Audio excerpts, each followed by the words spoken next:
하나님 말씀 고린도전서 11장 27절에서 29절까지 보겠습니다. 27절에서 29절까지 같이 읽겠습니다. 그러므로 누구든지 주의 떡이나 잔을 합당하지 않게 먹고 마시는 자는 주의 몸과 피에 대하여 죄를 짓는 것이니라. 사람이 자기를 살피고 그 후에야 이 떡을 먹고 이 잔을 마실지니 주의 몸을 분별하지 못하고 먹고 마시는 자는 자기의 죄를 먹고 마시는 것이니라. 아멘.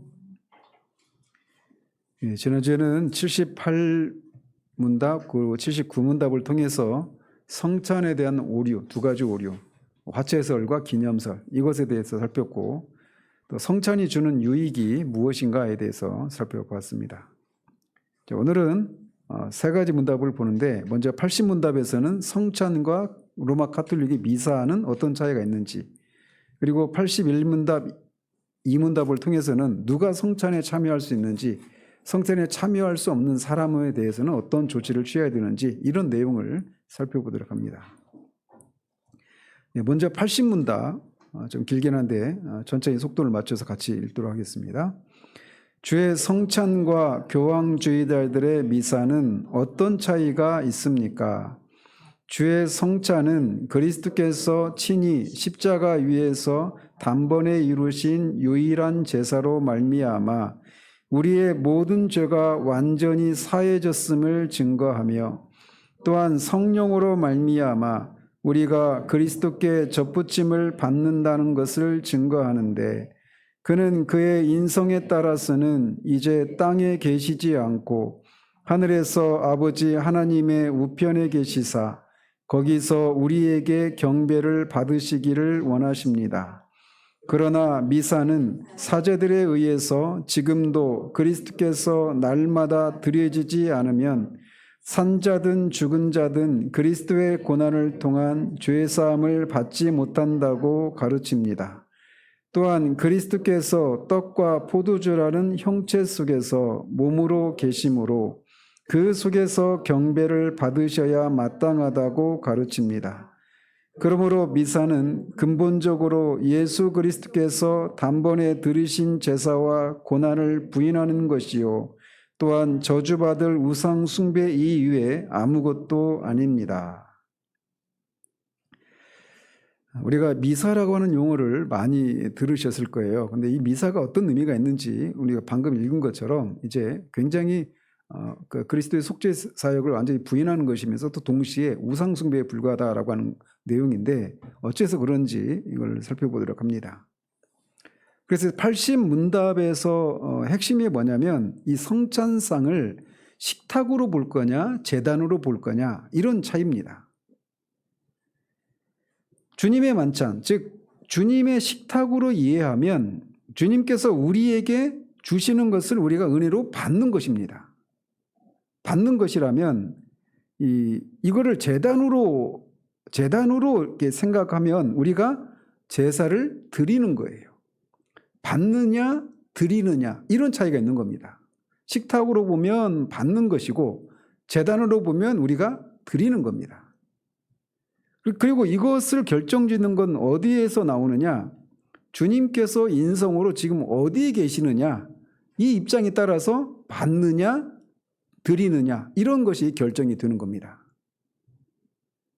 주님께서는 제자들과 유월절 만찬을 드시려고 식탁에 앉으신 다음에 내가 고난을 받기 전에 너희와 함께 이 유월절 먹기를 원하고 원하였다라고 누가복음 22장에서 말씀하셨습니다.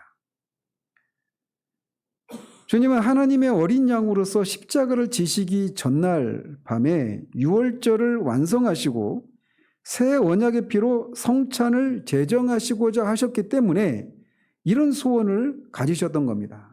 이 제자들과 함께 이 유월절 먹기를 그렇게 강력하게 원했다, 간절히 원했다라고 말씀하시는 거예요.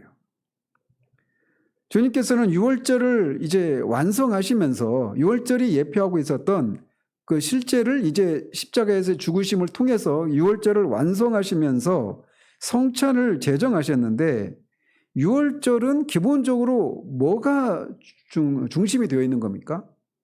유월절은 유월절 식사입니다. 유월절의 핵심은 그 어린 양의 그 고기를 희생 제물을 온 식구들이 같이 먹는 거예요. 그거를 이제 그 심판을 벗어난 사람들이 말이죠. 뿐만 아니라 예수님께서는 저번에도 말씀드린 것처럼 성찬이 궁극적으로는 뭘 기대하면서 우리가 성찬에 참여하는 것이라고 말씀드렸습니까?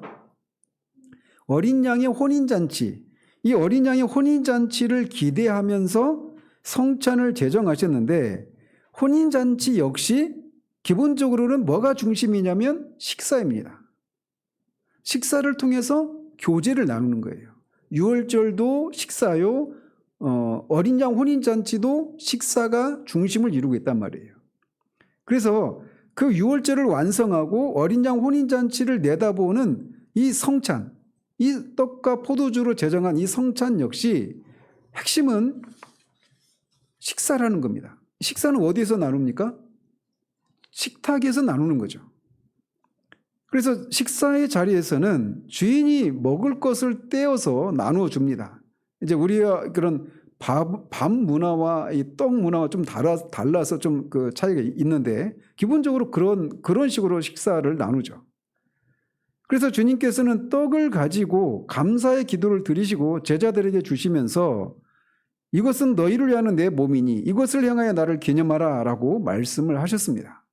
그리고 식사 후에 이번에는 포도주 잔도 동일한 방식으로 이것은 너희를 위한 나의 피다 라고 말씀하시면서 이거를 제자들에게 또 나눠주십니다. 그래서 주님께서는 주님의 피로 세우는 새 언약을 말씀하시면서 떡과 포도주를 주님이 제자들에게 주셨고 제자들은 그것을 받아 먹고 마셨던 겁니다. 이 성찬은 기본적으로 이런 메커니즘이라는 거예요. 주님이 주시고 제자들은 그것을 받고 먹는 겁니다. 먹고 마시는 거예요. 그래서 오늘날도 우리가 성찬의 자리에서 우리는 주님께서 우리를 위해서 이루신 것을 믿음의 손으로 받아서 먹는 겁니다. 주님께서 우리 모든 죄를 완전히 사하셨다라고 하는 것을 믿고 믿음의 손으로 주님에게서 그거를 받아 먹는 겁니다. 우리는 그리스도의 속죄가 완전함을 고백하면서 그 은덕을 이렇게 받아서 누리는 것이 성찬이 우리에게 의미하는 거예요. 이거는 기본적으로 이제 이 미사에 대해서 살펴보게 되겠지만 그리스도의 속죄에 대해서 뭔가 조금 부족한 것이 있는 것처럼 생각해서 제사, 즉 미사를 드리려고 하는 이런 태도와 근본적으로 다릅니다. 그리스도의 그 십자가에서 이루신 이 속죄 사역이 완전하기 때문에 그것을 믿는 믿음으로 우리가 주님이 주시는 것을 받아 먹는 거예요. 그래서 식탁에서 우리는 주님과 언약의 교제를 나누는 겁니다. 주님은 비록 인성으로는 하늘에 계시고 우리는 땅에 있지만 우리는 그분의 성령의 그런 역사하심을 통해 우리가 그분의 살 중에 살이요 뼈 중에 뼈라고 하는 이런 고백을 하면서 주님과 연합을 이루고 그렇게 살아가는 겁니다. 그래서 식탁에서 우리가 일반적으로 식탁에서 교제를 나누는 것처럼 우리도 주님의 식탁, 이 성만찬 자리에서 주님께서 성령으로 임재하시면서 주시는 것을 믿음의 손으로 받아서 먹고 마시는 거예요. 그리고 이것은 궁극적으로 앞으로 있게 될 어린 양의 혼인잔치에서 주님과 온전한 사귐을 나눌 것을 소망하면서 이렇게 성찬상에서 주님의 이 떡을 또 주님이 그 떡과 포도주를 우리가 나누면서 주님과 교제를 나누는 거란 말이죠. 이게 기본적으로 갖고 있는 성경에서 말하는 성찬의 이 본질입니다. 그런데 로마 카톨릭에서는 이 성찬을 미사라고 부릅니다. 미사라고 하는 말의 어원이 뭐냐가 굉장히 다양한 그런 의견들이 있더라고요. 이제 그 중에 하나가 뭐냐면 끝났다 이런 의미가 있습니다. 그래서 그 로마 사회에서 뭐 재판이나 어떤 의식이 끝나면 이렇게 얘기를 했대요. 이테 미사 에스트, 라틴어로 이때 미사 에스트, 거기서 미사라는 말입니다. 이게 이때 미사 에스트, 이게 무슨 말이냐면 이제 끝났습니다, 가십시오, 이런 뜻이라는 거예요. 그러니까 재판이 이제 끝났으니까 가십시오, 어떤 예식이 이제 끝났으니까 가십시오, 이런 의미라는 거죠. 거기에서 이제 나온 거예요. 그래서 그 고대 교회에서는 예배가 끝나면 이때 미사 에스트 이렇게 하고 예배에 참여했던 어린아이들이나 또는 요리문답 안에 있는 사람들, 그러니까 정식 아직 교인이 되지 않은 이런 사람들은 밖으로 나가게 하는 거예요. 이제 예배가 끝났습니다, 이런 거죠. 이때 미사 에스트, 이제 끝났으니까 그 어린아이들이나 요리문답 안에 있는 사람들은 다 내보내고 이제 나머지 사람들이 이제 거기서 미사를, 성찬을 집행하는 거예요. 그거를 이제 미사라고 말을 했던 거예요. 따라서 이 미사라고 하는 말 그 자체에는 어떤 큰 의미도 없고 그 말 자체에도 어떤 문제는 없습니다. 근데 문제는 이제 그 미사라고 하는 이름으로 진행되어 온 그 의식, 이것이 이제 문제가 있는 것입니다. 그래서 이렇게 이때 미사 에스트라고 하는 이런 말 후에 사람들이 다 나가고 남은 사람들끼리 이제 사제와 성인 신자들이 남을 거 아니겠어요? 이제 그들 속에서 이제 성찬을 베푸는데 그거를 그들은 성찬이라고 말하지 않고 그걸 미사라고 한다라는 거예요. 그래서 우리가 이전에도 말씀드렸지만 그것이 집행될 때 신부가 떡과 포도주를 높이 들어서 축성을 합니다. 축성을 하고 이거를 하나님께 바친다라는 의미로 이렇게 앞뒤로 흔들어요. 이거를 떡과 포도주를. 그러면은 그렇게 하고 나면 그 떡과 포도주가 실제로 예수님의 몸과 피로 바뀐다. 이게 이제 화처설이잖아요. 화채설. 이제 그렇게 하고 신부가 그렇게 예수님의 몸과 피를 하나님께 드려야 거기에 참여한 사람들이 죄사함을 받는다라고 가르쳤던 겁니다. 그러니까 죄사함 받으려면 어떻게 해야 돼요? 그러니까 그 자리에 참여해야죠.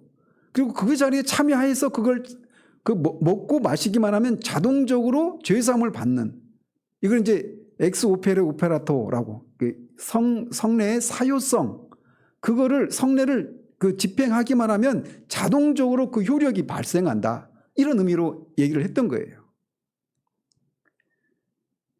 그래서 결과적으로 어떤 일들이 발생을 하게 되냐면 예수님께서 우리를 위해서 돌아가시는 사실을 믿는 것보다는 뭐가 더 중요하게 여겨지겠습니까?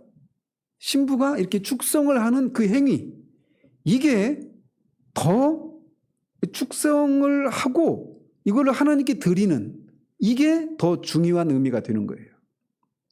그러니까 이제 예수님의 몸과 피를 하나님께 드리는 겁니다. 축성을 하면 그렇게 예수님의 몸과 피로 바뀌는데 이거를 하나님께 바치는 거예요. 그러니까 거기서 제사를 드리는 거죠. 그러니까 사제가. 그러니까 미사는 제사예요, 제사.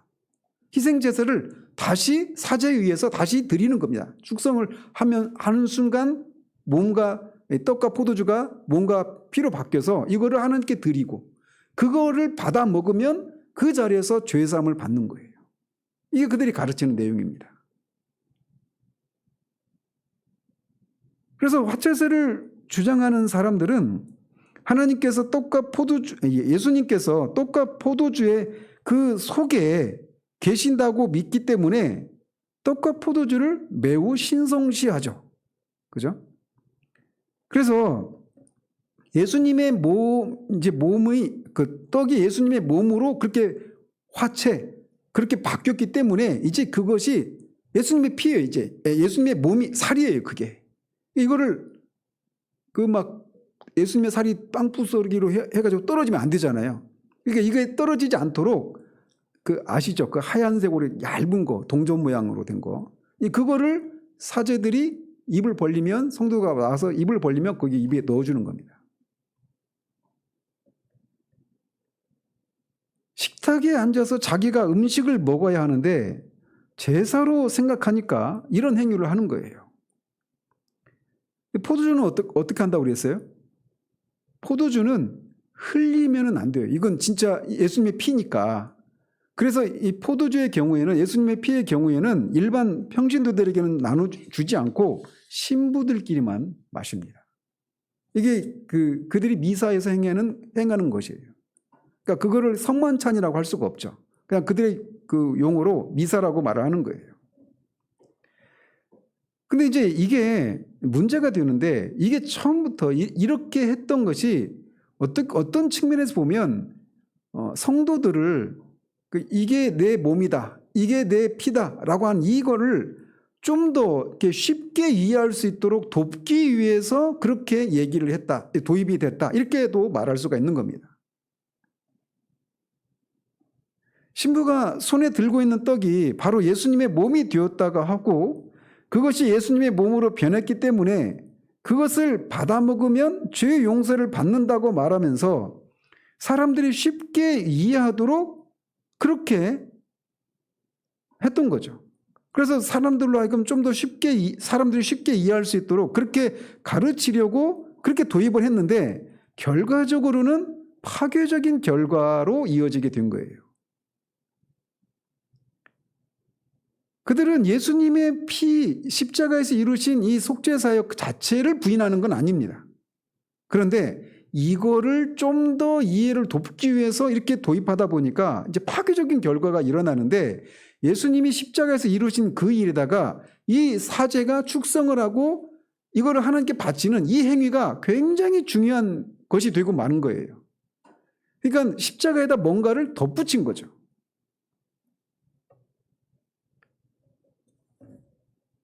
그래서 이것은 결국 뭘 의미하느냐면, 예수님의 이 십자가에서 이루신 것이 뭔가 부족하다라고 하는 것을 전제하고 있는 거예요. 결과적으로는 그런 결과가 초래되고 만 겁니다. 이렇게 좋은 의도로 시작했지만 그리스도의 단번에 제사와 고난을 부인하는 것이기 때문에 이런 아주 중대한 이 파괴적인 결과를 낳게 된 것이죠. 그래서 80문답 그 마지막 문장은 이렇게 표현합니다. 그러므로 미사는 근본적으로 예수 그리스도께서 단번에 들이신 제사와 고난을 부인하는 것이요, 또한 저주받을 우상 숭배 이외에 아무것도 아닙니다 라고 말이죠. 그래서 예수님께서는 지금 구속의 일을 다 이루시고 지금 하나님 보좌 우편에 앉아 계신데, 떡과 포도주의 형제 안에 있다고 가르치니까 그 요소를, 그것을 높이는, 떡과 포도주 이거를 높이게 되어서 결국은 저주받을 우상숭배라고 그렇게 얘기를 하는 겁니다. 그래서 이 가톨릭의 이 미사는 우상숭배예요. 미사라고 하는 것을 우리가 용인하게 되면 결국은 그리스도께서 단번에 십자가에서 단번에 이루신 완전한 속죄 제사를 부인하는 것이기 되기 때문에, 뭔가 그것이 부족하다라고 하는 것을 말해주는 것이기 때문에 이렇게 강하게 말할 수밖에 없다는 겁니다. 그래서 그것은 중지되어야 하는 거예요. 그렇게까지 중요한 문제라는 거죠. 이게 우상숭배는 기본적으로 여러 가지로 정의를 할 수 있겠지만, 피조물을 하나님보다 높이고 섬기는 것, 이게 우상숭배입니다. 그게 뭐 돈이 될 수도 있고 자녀가 될 수도 있고 여러 가지 어떤 우리가 흔히 말하는 그런 어떤 형체를 가진 그런 우상일 수도 있고 말이죠. 근데 이들은 이 사제가 축성하고 하나님께 바쳐진 이 떡과 포도주가 실제로 예수님의 몸과 피기 때문에 이거를 빵과 포도주는 피조물 아니에요? 근데 이거를 이제 그리스도의 몸이다 이렇게 높이 쳐들고 예식을 행하는 것을 통해 이거를 신성시하는 이런 것을 초래하고 결국은 우상숭배죄를 짓고 마는 것입니다. 단지 빵과 포도주일 뿐인데 거기에 예수님께서 육체로 계신다라고 말하는 것은 우상숭배인 겁니다. 그리스도께서 이루신 구원에 대해서 말씀이 충분히 우리에게 그 의미를 말씀해주고 있고, 그것을 보이는 말씀이 성찬을 통해서 명백히 보여주셨단 말이죠. 그런데도 그들은 사람의 생각에 더 효과적이겠다라고 생각되는 것을 덧보태서 결국은 우상 숭배에 빠지고 말게 된 겁니다. 이런 예들은 로마 교회 안에 굉장히 다양하게 존재합니다. 마리아 숭배도 마찬가지고 또 성상 숭배도 마찬가지고 성인 숭배 이런 것도 사람들의 이해를 돕기 위한 그런 순수한 동기로 도입되었다가 결국은 우상 숭배로 전락하게 되는 이런 것들이 로마 교회 안에 굉장히 많아요. 기본적으로 말씀을 통해서 우리에게 주신 것 이외에 우리들이 사람이 스스로 여기에다가 뭔가를 더하면 조금 더 이해를 더 쉽게 하고 더 잘 받아들일 수 있지 않을까라고 하면서 인간이 어떤 것들을 고안해서 이렇게 덧붙이는 이런 것들이 결국은 우상숭배로 빠지고 말고 미신에 빠지게 된다는 겁니다. 여러분들 말씀드렸지만 카톨릭은 굉장히 미신적인 내용들이 많습니다. 그리고 각 나라마다 카톨릭의 이 색깔이 달라요. 가는 곳마다 다 거기에 있는 그 문화와 접목을 해가지고 그 카톨릭이 이렇게 전파가 되다 보니까 한국 카톨릭과 한국의 이 카톨릭도 처음에 들어왔을 때 카톨릭과 조선시대 때 그때 들어왔을 때 카톨릭과 지금의 카톨릭이 다릅니다. 처음에는 뭐 일테면 조상 그 신을 제사 드리는 거 이거 반대했기 때문에 핍박을 받았는데 지금은 드리기 허용합니다. 그러니까 이 상황에 다 카멜레온처럼 다 그렇게 바꿔서 들어가요. 어쨌든 이것은 결국은 육신의 생각은 사망이고 성령의 생각은 생명과 평안이라고 하는 이 말씀이 이런 사례에도 적용할 수 있다는 것입니다. 좋은 동기에서 나온 것이라 하더라도 사람에게서 나온 것이면 결과는 사망에 이르게 되는 거예요. 그래서 우리는 겸손히 주님의 말씀을 듣고 그대로 순종하면 되는 겁니다. 그래서 미사는 결국 그리스도의 속죄 자세를 부인하는 것이면서 또 동시에 피조물에 불과한 것을 신성시하는 우상숭배의 죄를 범하는 그런 것이라는 겁니다. 그래서 이 모양은 떡과 포도주를 가지고 치르는 그런 예식처럼 보여서 뭐 성찬이나 미사나 똑같은 것처럼 보이지만 본질적인 내용을 들어가 보면 전혀 다른 것이라는 거죠. 그렇기 때문에 이렇게 강력하게 얘기를 했던 것이고 이 종교개혁 시대에 이 성만찬 문제 때문에 그렇게 막 전쟁까지도 하고 그런 일이 순교도 당하고 이런 일이 있었던 겁니다. 이거를 미사를 인정하느냐 인정하지 않느냐에 따라서 예수 그리스도의 그 속죄자사의 완전성을 인정하느냐 인정하지 않느냐 이런 문제와 결부가 되기 때문에 그렇게까지 했던 것이죠. 근데 우리가 오늘날은 이런 것들을 그렇게 크게 중요하게 생각하지 않는데 본질적으로 들어가 보면 이런 문제가 있는 거예요. 자, 그 다음에 81문답 같이 읽도록 하겠습니다. 누가 성찬에 참여할 수 있습니까?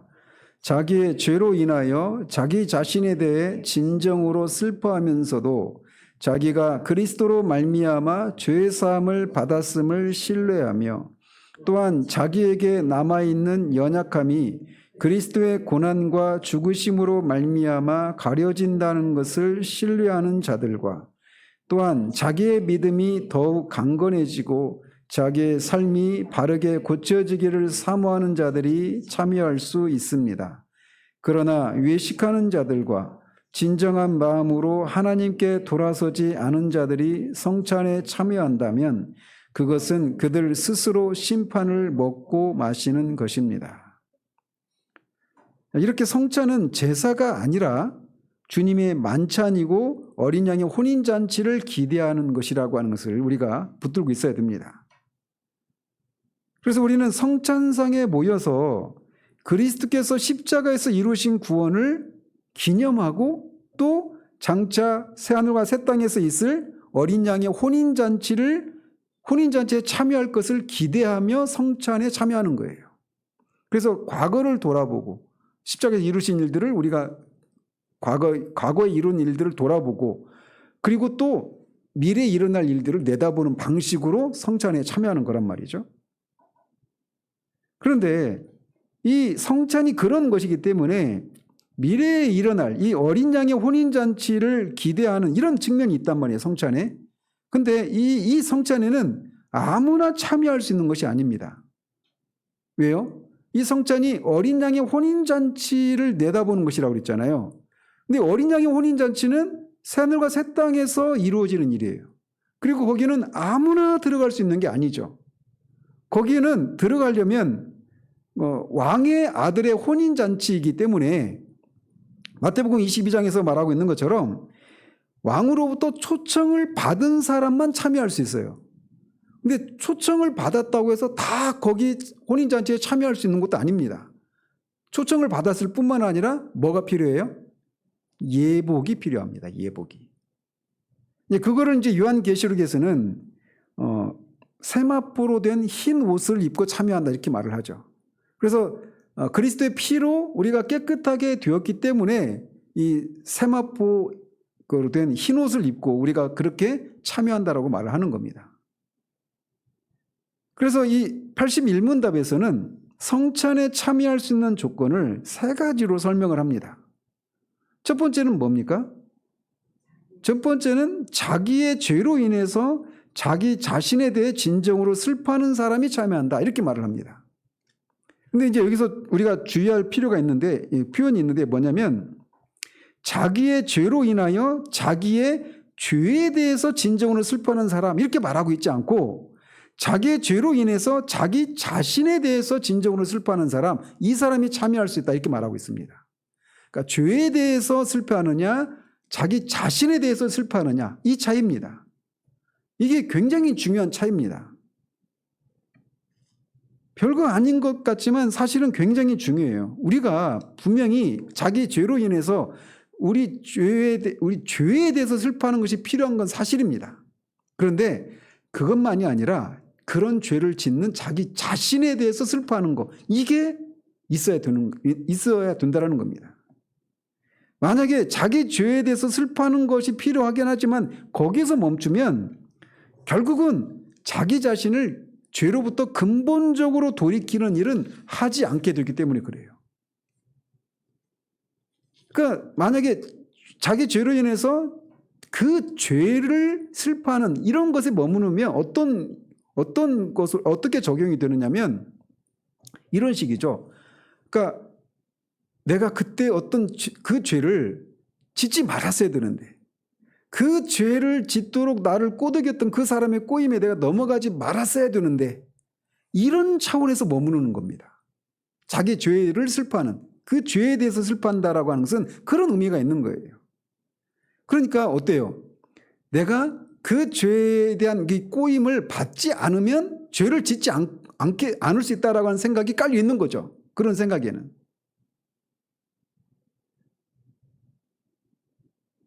근데 81문답에서는 자기 자신을 슬퍼한다 이런 말을 통해서 우리가 궁극적으로 죄를 짓는 문제는 궁극적으로 우리의 내면의 문제, 우리 본성의 문제라고 말을 하는 거예요. 우리의 본성이 죄를 짓지 않을 수 없는 그런 본성이기 때문에 죄를 짓게 된단 말이죠. 그래서 그런 죄를 지을 수밖에 없는 자기 자신을 진정으로 슬퍼하는 겁니다.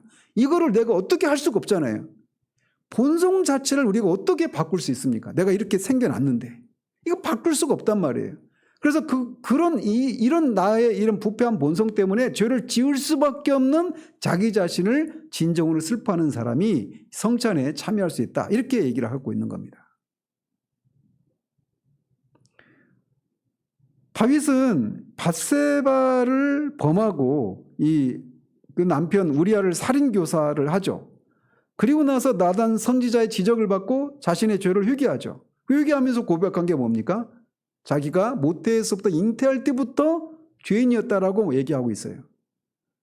그러니까 그가 회개할 때 본질이 어디 있냐면 그때 밧세바가 그때 저녁에 그 밖에서 목욕을 하지 않았더라면 내가 이런 가는 죄를 짓지 않았을 텐데 이런 식으로 하면서 자신이 지은 죄를 정당화시키고 합리화하거나 또는 핑계를 대지 않고 있어요. 내가 그 저녁에 내가 그 산책을 나가지 않고 그냥 방 안에만 있었다라면 이런 사단이 나지 않았을 텐데 라고 하면서 자신의 저지른 그 죄를 후회하고 그 죄를 슬퍼하고 있는 게 아니란 말이에요. 그 죄를 지을 수밖에 없는, 모태에서부터 그렇게 타락한 본성을 가지고 태어난 그 자기 자신에 대해서 슬퍼하고 그것을 회개하고 있는 겁니다. 이 사람이 성찬에 참여할 수 있다, 이렇게 얘기를 하고 있는 거예요. 두 번째로는 자기가 그리스도로 말미암아 죄사함을 받았음을 신뢰하며 또한 자기에게 남아있는 연약함이 그리스도의 고난과 죽으심으로 말미암아 가려진다라는 것을 신뢰하는 자들이 성찬에 참여한다라고 말하고 있습니다. 이렇게 자기 자신의 그 본성 때문에 이런저런 죄를 지었단 말이죠. 그런데 그 죄를 그리스도로 말미암아 자기가 그 모든 죄로부터 죄사함을 받았다라고 하는 것을 신뢰하고 있는 거예요. 그런데 그렇게 죄사함을 받았어도 뭐가 또 문제입니까? 죄사함을 받았어도 여전히 우리 안에 연약함이 남아있죠. 그 연약함이라고 표현하는 이 연약함이 남아있어요. 그런데도 불구하고 그 연약함이 그리스도의 고난과 죽으심으로 말미암아 가려진다라고 하는 것을 신뢰하는 자들, 이런 사람들이 성찬에 참여할 수 있다라고 말하고 있는 겁니다. 이게 자기 죄를 자기가 철저히 없애고 성찬에 나오겠다 이렇게 말하고 있는 사람들은 결국 그리스도를 신뢰하고 있는 게 아니에요. 그리고 나를 신뢰하는 거죠. 그러니까 이런 사람은 성찬에 참여할 수가 없다라는 거예요. 오직 자신의 죄와 자기 안에 여전히 남아있는 연약함을 그리스도께서 가려주셨다라고 믿는 사람만이 성찬의 상에 나올 수 있다는 겁니다. 그러니까 성찬에 나올 때 뭐가 있겠어요? 내 죄가 있고 여전히 연약함이 있는데 이 내 죄와 이 연약함을 그리스도께서 모두 가려주셨다라고 하는 이 믿음을 가지고 나오는 거예요. 그 사람이 성찬에 참여할 수 있다, 이렇게 말을 하고 있는 겁니다. 근데 우리가 많은 경우에 거기에 머무르는 거예요. 내 안에 내가 저지른 죄와 그리고 내 안에 남아있는 연약함, 이것만 보면서 이런 내가 어떻게 나갈 수 있느냐 이렇게 생각할 수 있단 말이죠. 그런데 그것을 인식하면서 그럼에도 불구하고 이런 나를 그리스도께서 모두 가려주셨다라고 하는 이 믿음을 발휘하면서 나오는 거란 말이에요. 자, 세 번째로는 또한 자기의 믿음이 더욱 강건해지고 자기의 삶이 바르게 고쳐지기를 사모하는 자들이 참여할 수 있습니다라고 말하고 있습니다. 그러니까 우리가 이것도 굉장히 중요한 내용인데, 내가 내 본성이 이렇게 부패했어요. 그리고 그로 말미암아 이런저런 죄를 지었습니다. 그리고 내 안에 여전히 연약함이 남아있어요. 그런데 그리스도의 죽으심을 통해 이 나의 죄와 이 연약함이 모두 가려진다라고 하는 것을 믿습니다. 그런데 거기에서 멈추지 않고 그런 그리스도께서 하신 일에 대한 믿음이 내가 더 강해지고 또 자신의 삶이 고쳐지기를 사모하는 사람이 그 자리에 참여할 수 있다는 거예요. 그러니까 어떤 의미인지 아시겠어요? 그러니까 내가 이래서 나는 더 이상 어떻게 할 수가 없어요 라고 하면서 이렇게 그냥 그런 마음으로 참여하는 게 아니라, 내가 이런 상태인데 이런 연약함이 점점 그리스도의 그런 은혜와 성령의 능력을 힘입어서 점점 더 나아질 것이다라고 하는 이런 믿음, 그리고 그렇게 되고자 하는 그런 사모함을 가진 자, 그런 사모하는 자들이 참여할 수 있다라고 얘기를 하고 있는 겁니다. 그래서 세 가지입니다. 성찬에 참여할 수 있는 사람들은 이렇게 자기 죄로 말미암아 그런 죄를 지을 수밖에 없는 자기 자신에 대해서 슬퍼하는 사람, 그리고 그런 자신을 인해서 지은 여러 가지 죄와 또 여전히 남아있는 연약함을 그리스도께서 가려주신다라고 하는 신뢰하는 믿음을 가진 사람, 그리고 자신의 믿음이 더 강해지고 더 자신의 삶이 더 나아질 것을 사모하는 그런 마음을 가진 사람들이 성찬에 참여할 수 있다. 이렇게 얘기를 하고 있는 겁니다. 자, 이렇게 81문답에서는 성찬에 참여할 수 있는 조건, 3가지 조건을 이야기한 후에 그렇지 못한 경우에 대해서도 가르치고 있습니다. 그래서 2가지 종류의 사람을 얘기하는데, 하나는 외식하거나 회개하지 않은 사람은 성찬에 참여할 수가 없다라고 말하고 있는 거예요. 그리고 그런 사람이 성찬에 참여하는 것은 자기의 죄를 먹고 마시는 것이다. 이렇게 얘기하고 있는 겁니다. 그래서 하나님께로 그 마음을 돌이키지 않았다. 이게 바로 회개거든요. 그러니까 회개하지 않은 사람들은 어린 양의 혼인잔치를 예표하는 성찬에 참여할 수가 없다라는 겁니다. 왜요? 어린 양의 혼인잔치는 어디에서 이루어져요? 새하늘과 새 땅, 하나님 나라에서 이루어진단 말이에요. 근데 하나님 나라에 들어가지 못하는 사람에 대해서 21장에서 여러 가지 죄들을 열거하고 있거든요. 그 죄들을 회개하지 않고는 하나님 나라에서 이루어지는, 새하늘과 새 땅에서 이루어지는 어린 양의 혼인잔치에 참여할 수가 없단 말이에요. 그런 것처럼 그 어린 양의 혼인잔치를 내다보게 하는 성찬에도 그 죄로부터 회개하지 않은 사람들은 참여할 수가 없다라는 것입니다. 또 하나는 외식하는 사람 또한 성찬상에 나올 수 없다라고 말을 하고 있습니다. 외식하는 사람들은 겉으로는 회개한 척하지만 실제로는 회개하지 못한 사람으로 자기 자신과 이웃을 기만하는, 속이는 사람이 외식하는 사람입니다. 나중에 언제 한번 이제 외식에 대해서도 한번 다룰 때가 있겠지만, 외식이라고 하는 것은 결국은 누구를 의식하는 겁니까? 사람을 의식하는 거예요. 외식이라고 하는 게 뭐 거창한 그런 것도 있을 수 있습니다. 근데 크고 작은 순간에 우리는 너무나도 쉽게 외식의 이 죄에 노출되어 있어요. 우리가 나중에 이제 말씀 끝나고 기도하고 막 그럴 때도 기도하면서도 어느 순간 나도 모르게 금방 내 기도하는 것에 대해서 다른 사람이 어떻게 생각할까라고 하면서 다른 사람이 내 기도에 대해서 어떤 좋은 평가를 내리기를 바라는 마음으로 기도가 이렇게 벌써 이제 하나님께 기도하는 것이 아닌 사람을 의식하면서 기도하는 그런 경우들이 너무나 쉽게 들어옵니다. 예배 드릴 때도 마찬가지예요. 맨날 예배 드리면서 눈물 흘리고 막 은혜를 누렸는데 오늘은 말씀의 은혜가 없네. 그러면 이거를 내가 여전히 말씀의 은혜를 누린다고 생각하면서 막 우리도 모르게 이렇게 눈물을 이렇게 나오게 한다든지 이런 식으로 너무나도 많은 순간에 너무나도 자연스럽고 너무나 무의식적으로 우리는 외식이라고 하는 죄를 지어요. 굉장히 이게 그 외식이라고 하는 것이 너무 우리 가까이 있는 죄 중에 하나입니다. 그러니까 우리가 흔히 이제 마태복음 23장에서 너희 외식하는 바리새인들이여 막 서기관들이여 이렇게 하는 예수님이 6번에 걸쳐서 그들에게 저주를 진노를 퍼부으시잖아요. 저주를. 근데 그럴 때 우리가 외식하면 막 뭔가 이렇게 드러나는 거 있잖아요. 말도 천천히 경건한 척 얘기하고 걸음도 막 그렇게 거룩하게 걷고 성경 딱 입에다 끼고 이제 큰 성경 끼고.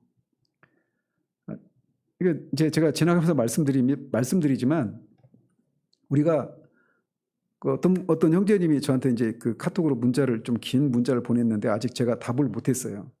근데 이유는 뭐냐면 내가 내 힘으로 죄를 죽이고 있는지 아니면 성령의 능력을 힘입어서 죄를 죽이고 있는지 이걸 어떻게 구분할 수 있느냐, 이런 질문이에요. 많은 얘기로 할 수 있겠죠. 근데 간단하게 답을 말씀드리면 내가 의식이 안 되는 겁니다. 그러니까 성령을 따라서 죄를 죽이고 성령의 능력을 힘입어서 우리가 죄를 죽이고 성령 안에서 우리가 살고 있다라고 할 때 내가 하고 있다, 이런 의식이 안 들어요. 그래서 제가 어떤 책인지 제가 지금 기억은 안 나는데 어떤 내용만 기억이 납니다. 그러니까 다리가 많은 그런 곤충 있잖아요. 다리가 많은 거. 근데 이 곤충이 막 다리가 많아서 그러는지 어쨌든 막 춤을 엄청 잘 춰요. 무도회나 이런 거 하면 막 춤을 너무 잘 춰서 언제나 인기가 있습니다. 그런데 그 곤충을 넘어뜨리는 방법이 뭐냐면 그렇게 춤을 막 그렇게 현란하게 추는 그 춤을 못 추게 만드는 방법이 뭐냐면 마귀가 그렇게 한다라는 거죠. 제가 보니까 그 사람 그 곤충 이름이 제가 기억이 안 나는데 아무튼 당신을 보니까 정말 춤을 너무나 아름답게 춘다라고 하면서 당신의 그 12번째 다리하고 16번째 다리가 그렇게 조화를 이루고 막 그렇게 한다. 막 띄워주는 겁니다. 그 말을 들은 사람이 이제 춤출 때 어떻게 해야 되겠어요? 12번째 다리, 16번째 다리, 이걸 의식하기 시작하는 겁니다. 그전에는 의식하기 전까지는 내가 그렇게 추고 있는지도 몰랐어요. 근데 그거를 의식하는 순간 어떻게 될까요? 발이 꼬이죠. 그러니까 성령을 따라 산다라고 하는 것은 우리가 내가 그런 것을 하고 있다라고 하는 것을 의식하는 것조차도 없어요. 내가 하고 있다라고 하는 의식 자체가 없습니다. 그리고 그것을 의식하기 전까지는 그 곤충이 어땠어요? 춤을 출 때 그냥 자연스럽게 췄죠. 그래서 우리가 하나님 안에 살 때는 자연스럽습니다. 성령을 따라 살다고 할 때 이게 굉장히 자연스러운 거예요. 우리가 기도할 때도 그런 사람도 있죠. 우리 교회는 없지만 막 기도할 때 갑자기 평상시 목소리가 아니라 막 걸쭉한 목소리 내면서 목소리 바꾸는 사람들 있죠. 설교할 때도 그래요. 저는 되게 싫거든요. 그런 거. 설교할 때도 막 축도할 때 보면 막 이상한 엄숙한 목소리로 축도하고. 근데 우리가 성령 안에서 산다라고 할 때는, 성령과 우리가 동행하면서 산다라고 할 때는 특징이 자연스럽습니다. 하나님과 관련된 일에서 뿐만 아니라 사람들과의 관계에 있어서도 자연스러워요. 그냥 왜 그러느냐면 하나님이 우리에게 요구하시는 게 뭐냐면 가장 나다운 사람이 되는 것이 하나님이 우리에게 요구하시는 거예요. 그러니까 내가 다른 사람이 될 필요가 없습니다. 제가 로이드 존스가 될 것을 하나님이 요구하시지 않아요. 저는 그런 능력도 없거니와 저하고 완전히 달라요. 저는 저가 되면 되는 겁니다. 여러분도 마찬가지고. 다만 죄가 없는 우리의 모습, 이게 이제 하나님 우리에게 요구하시는 거예요. 그렇기 때문에 그냥 나다우면 되는 겁니다. 그래서 이게 그 나를 내가 뭔가를 하고 있다, 이게 의식조차 하지 안 되게 돼 있어요. 근데 외식은 그걸 의식하는 겁니다. 내가 어떻게 하면 이것을 통해서 다른 사람이 나를 어떻게 생각할까? 또는 하나님 앞에서도 마찬가지예요. 그래서 없는데 있는 것처럼 그렇게 어떤 행동을, 어떤 그런 말이나 이런 것들을, 어떤 일들을 하는 것이죠. 그래서 이 외식하는 사람은 한마디로 말하면 겉으로는 회개한 척하지만 결국은 자기를 속이고 다른 사람도 속이는 그런 사람이에요. 그래서 그런 사람은 이렇게도 말할 수 있습니다. 그리스도와 동시에 세상을 섬기는 사람이다. 즉 두 마음을 품은 사람이다. 이렇게도 말할 수가 있는 거예요. 그래서 세상이 좋아 보이면 세상 쪽으로 기울어졌다가 하나님 나라에 들어가면 좋다라고 여기자면 또 그런 쪽으로 기울어집니다. 그래서 마음에 정한 마음이 없어요. 두 마음을 품은 겁니다. 그런데 앞에서도 말씀드린 것처럼 성찬상은 어린 양의 혼인잔치를 기대하면서 갖는 자리라고 그랬잖아요. 그런데 마치 이 외식하는 사람은 어린 양의 혼인잔치에 신부로 가면서 외간 남자를 생각하고 있는 사람과 똑같은 그런 모습이라는 거예요. 그래서 그런 사람들은 결코 성찬상에 참여할 수가 없다라고 하는 것을 이 81문답에서 얘기를 해주고 있는 겁니다. 그래서 이렇게 자신을 돌아보고 죄를 회개하지 않거나 외식하는 마음으로 성찬에 참여해서 떡과 포도주를 마시는 자들은 자신의 죄를 먹고 마시는 것이다 라고 얘기를 하는 겁니다.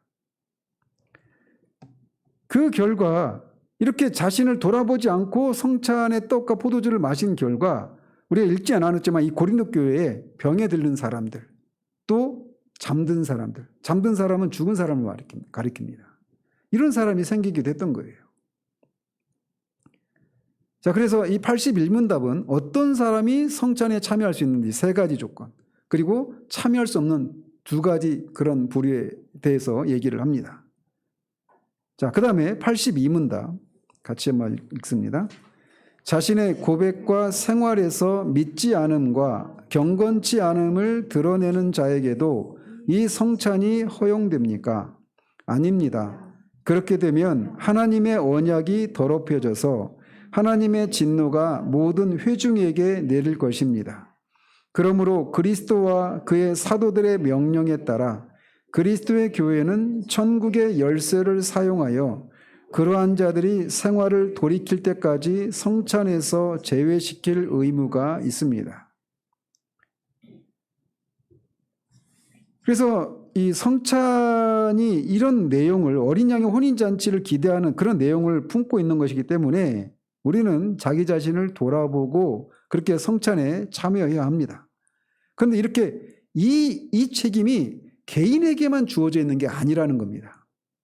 교회 또한, 교회의 입장에서도 누군가 성찬에 참여하는 사람이 이렇게 그 사람을 돌아보고 그가 교회에서 선포되는 말씀, 복음을 바르게 고백하고 있는지, 그리고 그의 삶을 통해서 그 복음에 따른 삶을 살고 있는지 이거를 보고, 그렇지 않은 사람, 즉 복음의 말씀을 고백하지 않거나 바르게 고백하지 않거나 삶을 통해 경건한 삶을 드러내지 않는, 경건치 않은 삶을 살고 있는 사람의 경우에는 성찬에 참여하지 못하도록 정지를 시켜야 된다, 이렇게 얘기를 하고 있는 겁니다. 이거를 이제 어려운 말로 뭐라고 하느냐면 수찬정지라고 말합니다. 수찬정지, 받을 숫자, 성찬 찬자. 그러니까 성찬을 받는 것을 금지시키는 거예요. 왜 그런 일을 해야 되느냐? 하나님의 언약을 더럽히는 일이 있으면 회중 전체에 하나님의 진노가 임하기 때문에 그렇습니다.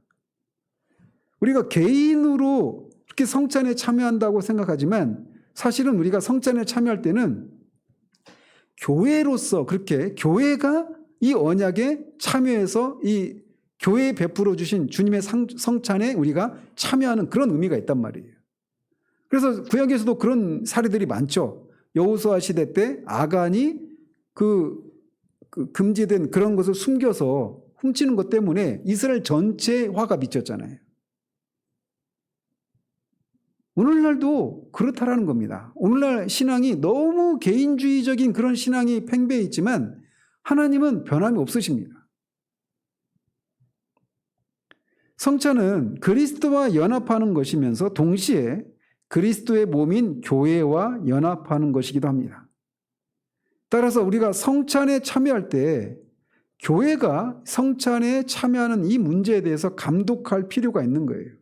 그래서 교회 이 지체 중에 성찬에 참여한 사람 중에 어떤 사람이, 한 사람이든 몇 사람이든 간에 그들이 그렇게 바른 고백을 하지 않는 사람이 참여하거나 경건하지 않은 삶을 살고 있는 사람이 이렇게 참여하는 경우에는 그 사람만 심판과 이런 그 심판을 먹고 마시는 문제가 아니라 교회 전체적으로 하나님의 진노가 임할 수도 있다는 겁니다. 그렇기 때문에 이 문제를 교회가 감독을 해야 된다는 거예요.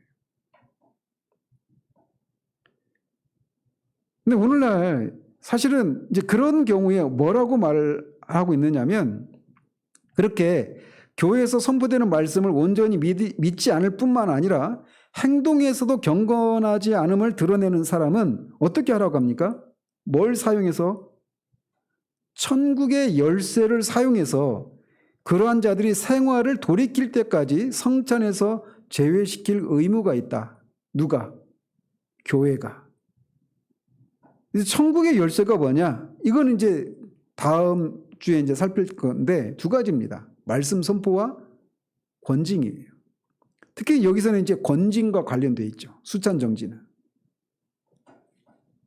오늘날은 이 수찬 정지 막 이런 것들이 거의 없죠.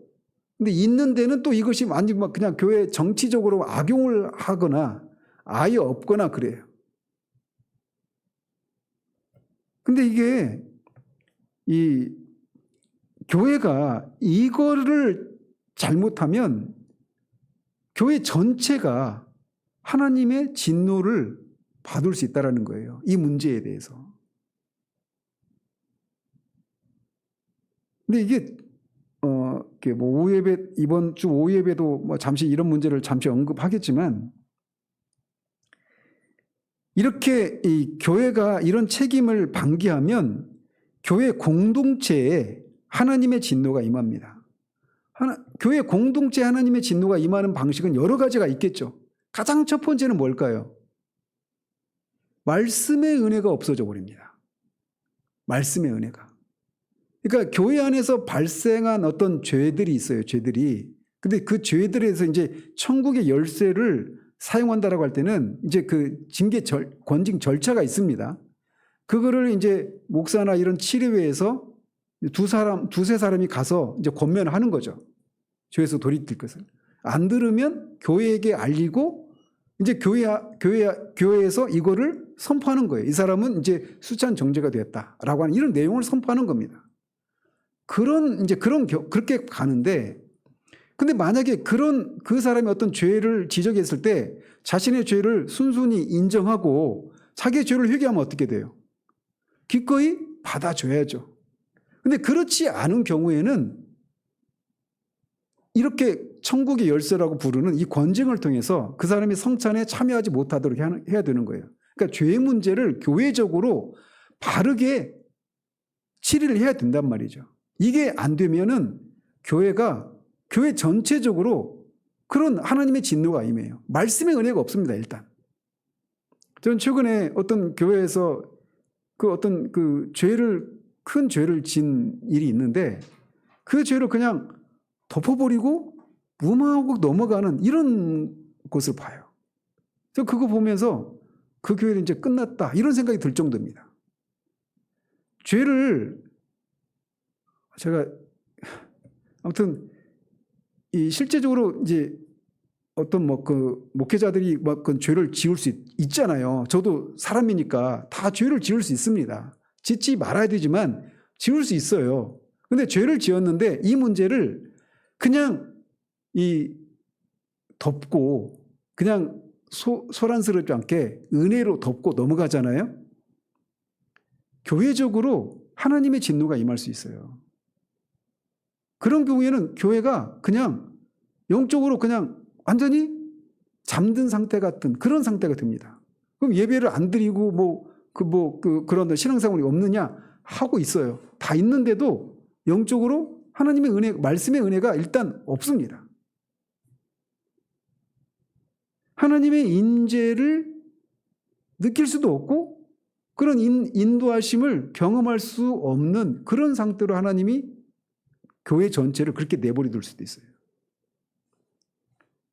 제가 이제 그 다음에 그 권징의 문제, 이 천국의 열쇠가 무엇이고 그거를 어떤 식으로 하는 것인지 이거를 이제 다룰 때 더 구체적으로 말씀을 드리겠지만, 오늘날 이 권징을 실시하는 것이 그 사람을 아예 그냥 그 교회 공동체에서 매장을 시키기 위한 것이 아닙니다. 오히려 그 사람의 영혼을 하나님 앞에 회복시키고 다시 돌이킬 수 있도록 하기 위해서 하는 거예요. 그 사람을 위해서 권징을 하는 겁니다. 저는 제가 지나오면서 이게 권징을 실시하는 교회를 두 교회를 거쳐왔습니다. 거기서도 그런 어떤 성적인 문제를 가지고 권징을 실시했어요. 근데 저는 두 교회에서 두 모습을 봤는데 성경적인 의미의 권징이 아니었다고 저는 생각해요.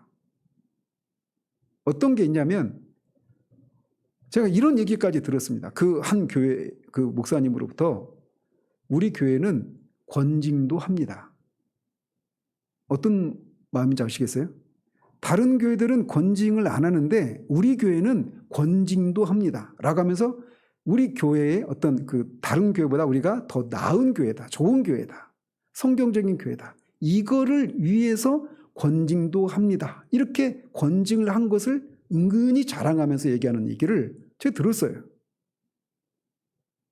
그거는 권징의 목적이 거기 아니거든요.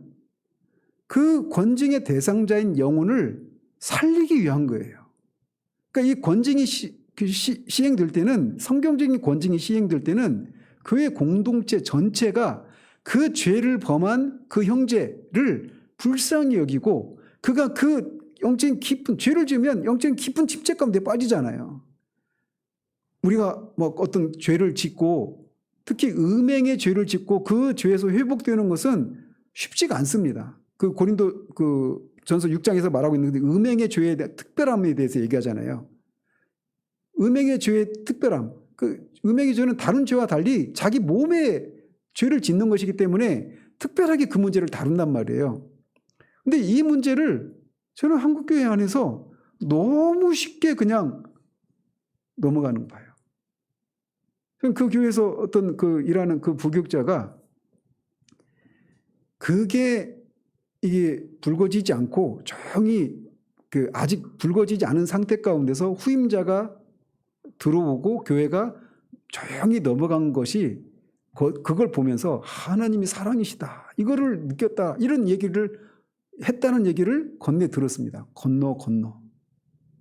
그거 듣고 거기 끝났다, 이런 생각이 드는 거예요. 죄 문제를 그런 식으로 다루면 안 됩니다. 생각해 보십시오. 제가 얘기 좀 따로 들어가는데, 만약에 나단 선지자가 다윗에게 찾아왔을 때 다윗이 선지자, 내가 잘못한 건 인정한다. 근데 이게 만약에 불거지면 나라의 기강이 흔들리고, 이거 완전히 내 왕권이 막 흔들리고 이 나라가 뒤집어질 수도 있는 그런 일이 일어난다. 그러니까 잘못한 건 인정하겠는데 이거 그냥 조용히 덮고 가자. 왜? 내가 왕이니까. 왕이 저지른 그 죄의 여파가 이 나라 전체에 얼마나 큰 악영향을 미치겠느냐. 이런 식으로 했다고 생각해 보십시오. 우리가 아는 다윗은 없습니다. 그렇지 않아요? 근데 어떤 사람이 다윗보다 큰 영향력을 가질 만한 목사가 있겠습니까? 안 그래요? 사도 베드로를 한번 보십시다. 사도 베드로가 주님을 3번이나 모른다고 부인했어요. 근데 이거를 복음서에 기록하지 않고, 내가 그래도 사도인데 이거를 여기다가 해놓으면 나중에 성경을 읽고 그걸 본 사람이 나에 대해서 사도로서의 권위를 인정하지 않지 않겠느냐.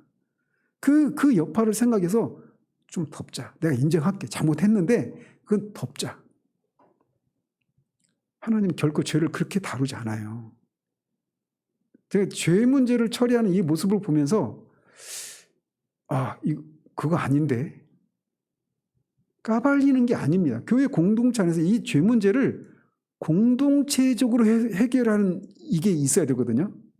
이거를 정직하게 고백을 하고 회개를 하고 용서를 구하고 하나님 앞에 회개하고, 그래서 영혼이 정말 하나님이 주시는 그런 사유하심 은혜를 경험하는 것을 통해서 그 문제를 교회 공동체적으로 그렇게 해결하고 하나님이 주시는 사유함을 그 본인도 교회도 알고 이렇게 지나가야 되는 거예요.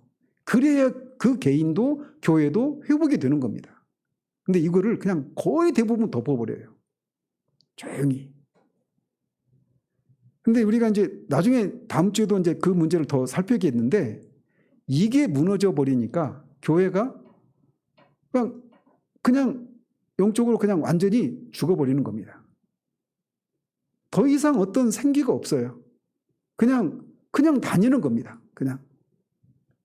그런 동안에는 거기 어떤 생명의 역사가 나타날 수가 없어요. 근데 많은 경우에 이렇게 하지 않아요. 그래서 저도 우리 교회가 다른 교회보다 특별한 교회라고 하는 것을 보여주기 위해서 막 권징을 실시하고 이렇게 하는 것은 정말 하나님 앞에서 벌받아 마땅합니다. 있을 수가 없는 거예요. 권징을 하는 이유는 뭐냐면 성찬의 거룩함을 보존하기 위한 거예요. 그리고 그것을 통해서 교회 공동체, 이 이스라엘 공동체 전체에 이런 아간의 범죄 때문에 이스라엘 공동체 전체가 지금 전쟁에서 피하고 이런 엄청난 그런 후폭풍이 물려왔잖아요. 이거를 해결하기 위해서 죄 문제를 해결하는 거예요. 교회 공동체 전체를 위해서, 그리고 그 범죄한 영혼을 정말 하나님 앞에 다시 얻기 위해서 그렇게 해야 되는 거란 말이죠. 근데 그런 일이 우리 교회에서는 없기를 바라요. 근데 이 문제가 한국 교회 안에서 바르게 처리되지 않고 제가 여러분들한테 제가 구체적인 사례를 특히 이제 저와 같은 목사들이 저지른 이런저런 죄 문제에 대해서 제가 언급을 하면 여러분들이 아니 그 목사님도 그래? 저 목사님도 그래? 아마 막 진짜 시험에 들 거예요. 그렇게 많은 일들이 있습니다. 그런데 이게 다 이런 방식으로 처리하지 않고 그냥 다 덮고 넘어갑니다. 절대로. 그래서 교회가, 한국 교회가 점점 침체의 길로 가는 거예요. 그런데 성찬의 거룩함을 지키기 위해서, 그리고 교회 공동체, 그리고 범죄한 그 영혼을 살리기 위해서는 수찬 정지를 해야 됩니다. 천국의 열쇠라고 하는 이 권징을 통해서 그에게 징계를 하고, 그리고 그가 신앙 고백이 있어서 바른 신앙을 고백하든지 아니면 경건한 삶으로 돌이키는 이런 일이 있기 전까지는 그게 수개월이든 수년이든 심지어는 수십 년이 걸린다 하더라도 그거를 징계를 거두면 안 돼요. 이 권징에서 그런 이제 우리나라에서 사면해 준다고 그러잖아요. 이제 교회 안에서는 해벌이라고 합니다. 해벌이라고 하는 이 해벌을 기간이 언제든지 그건 중요한 문제가 아니에요. 그가 실제로 해벌할 만한 그런 사유가 있는지 이것이 중요한 것이죠. 이게 바르게 되잖아요. 그러면은 그 개인도 그렇고 교회 공동체 전체가 죄 문제가 저렇게 심각하구나. 죄에 대해서 각성을 하게 됩니다. 그리고 그 영혼이 하나님 앞에서 회복되기 위해서 사투를 벌이는 그 과정에 같이 마음 아파하면서 같이 그런 은혜를 구하는 그런 일을 통해서 그 회복되어졌을 때 그 영혼의 그 아름다움. 제가 혹시나 이걸 들을 수도 있어서 제가 언급을 안 하는데 진짜 그런 과정을 통해서 회복된 사례를 저는 봤거든요. 그리고 그 회복의 과정에 제가 굉장히 밀접하게 관계가 있었습니다. 끊임없이 상담하고 기도하고 얘기 들어주고 위로해주고 결국은 하나님께서 그 영혼을 회복시켜 주셨어요. 그날 수요일 날인데 막 울면서 전화가 와요. 울면서 저한테. 제가 그때 집사였거든요. 집사님 막 하면서 막 울면서 하나님이 저를 용서해 줬다고. 그게 수개월이 걸렸습니다. 그런 과정을 통해서 하나님 앞에 죄를 짓는 것이 이렇게 그냥 장난이 아니고 이게 정말 심각한 거구나 라고 하는 이런 각성을 느끼게 돼요. 죄에 대한 각성을. 그리고 그 영혼도 그런 과정을 통해서 그냥 사람들한테 주운 글씨 있죠. 나다니엘 호돈의 주운 글씨라고 하는 게 있잖아요. 성적인 간음죄를 짓고 거기다 주홍색으로 A라고 하는 어덜트리라고 하는 이 간음죄라고 하는 이걸 새겨가지고 지나가면서 계속 그 청교도들의 그런 이 율법주의적인 그런 청교도 문화를 고발한 소설이거든요. 근데 그렇게 하는 게 아니라 그 속에서 막 그 영혼을 향한 그런 불쌍히 여기고 긍휼히 여기는 이런 마음이 같이 있는 겁니다. 그래서 그 영혼이 정말 그리스도의 그 보혈로 다시금 사유하신 은혜를 입고 다시금 하나님과의 관계가 맡겼던 하나님과 관계가 다시 회복되어지는 이런 일이 있기를 위해서 기도하는 것이 필요한 거예요. 성경에서는 분명 그런 회개의 과정, 다윗도 그런 회개의 과정이 있었기 때문에 하나님과 다시 회복이 되었잖아요. 그죠? 그리고 나서 그 사이에 났던 이 자신의 범죄를 기억나게 하는 솔로몬을 하나님이 여디디아라고 하는 이름을 붙여주고 그를 이어서 왕위를 다윗 언약에 계승할 그런 왕으로 세워주시잖아요. 우리는 너무나 죄 문제를 너무나 가볍게 피상적으로 다루고 지나갑니다. 근데 하나님 앞에서 죄 문제는 결코 가볍지가 않아요. 어쨌든 제가 오늘 좀 시간이 많이 지체되어서 지금 좀 마음이 쫓기면 했는데 신앙 고백, 바른 신앙 고백을 하지 않거나 이단적인 신앙 고백을 하거나 또는 경건한 그런 삶을 살지 않는 이런 사람들에 대해서는 교회가 이런 징계의 과정, 권징의 그 절차를 따라서 그 영혼을 말을 안 들을 경우에는 권징을 하고 그를 통해서 교회가 전체적으로 그 권징에 참여하는 겁니다. 그거를 집행하고 하는 것은 이제 치례회에서 당회나 이런 데서 하지만 교회 전체가 그걸 인식을 하고 교회 전체가 그 사람을 위해서 손가락질하고 수군수군 되는 것이 아니라 그를 위해서 같이 울어주고 아파하고 그렇게 회복하는 과정을 통해 교회가 다시 살아나요. 고든 맥도날드라고 하는 목사님이 계셨어요. 그 미국에. 근데 이분도 성범죄로 결국은 낙마를 합니다. 그런데 그 개인도 그렇고 교회도 그 문제를 놓고 같이 아파하고 회개하고 이런 과정을 통해서 오랜 시간을 거쳐서 결국은 회복이 돼요. 그리고 어떻게 했냐면 그 목사님을 다시 단임 목사로 청명해서 목회를 이어가도록 했습니다. 그냥 덮지 않았어요. 그래서 그분이 그런 분이 된 거예요. 근데 우리는 그냥 뭐 조금 이름이라도 났으면 내가 이렇게 알려지면 완전히 하나님의 영광을 가리게 되니까 그냥 다 덮는 방식으로 가요. 다윗보다 더 뛰어난 사람들이 너무나 많아요, 우리나라에는. 근데 이 문제를 그래서 가볍게 다뤄서는 안 돼요. 다음 주에 이 문제를 좀 더 이제 구체적으로 다루도록 하고요. 제가 지금 어쨌든 이 성찬에 참여하는 이 문제도 이렇게 교회적으로 개인적으로 자기를 돌아볼 뿐만 아니라 교회적으로도 성찬에 참여하는 사람을 교회가 감독할 그런 책임이 있다라고 하는 것을 우리가 기억할 필요가 있습니다. 예. 기도하겠습니다. 하나님 아버지, 성찬과 로마 카톨릭의 미사가 어떤 차이가 있는지 이 문제에 대해서도 우리는 이 유리문답이 작성될 당시에 종교개혁이 진행되는 그 당시에 우리 믿음의 선조들이 이 문제에 대해서 그렇게 목숨을 걸 정도로 그렇게 크게 다루었던 것처럼 그렇게 다루지 않는 그런 시대를 우리가 살아가게 됩니다.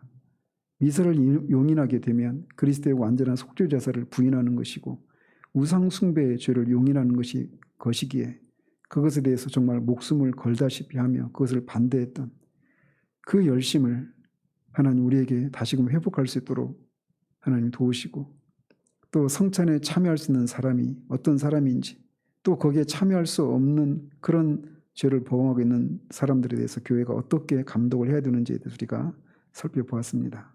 이 가르침을 따라서 이 성찬의 문제에 우리가 정말 그렇게 말씀을 통해서 우리에게 제시해 주신 대로 그렇게 성찬에 참여하는 것을 통해 성찬의 거룩함을 또 성찬이 주는 그런 유익을 풍성히 누리는 그런 우리들 될 수 있도록 도우시기를 원합니다. 예수 그리스도 이름으로 기도합니다. 아멘.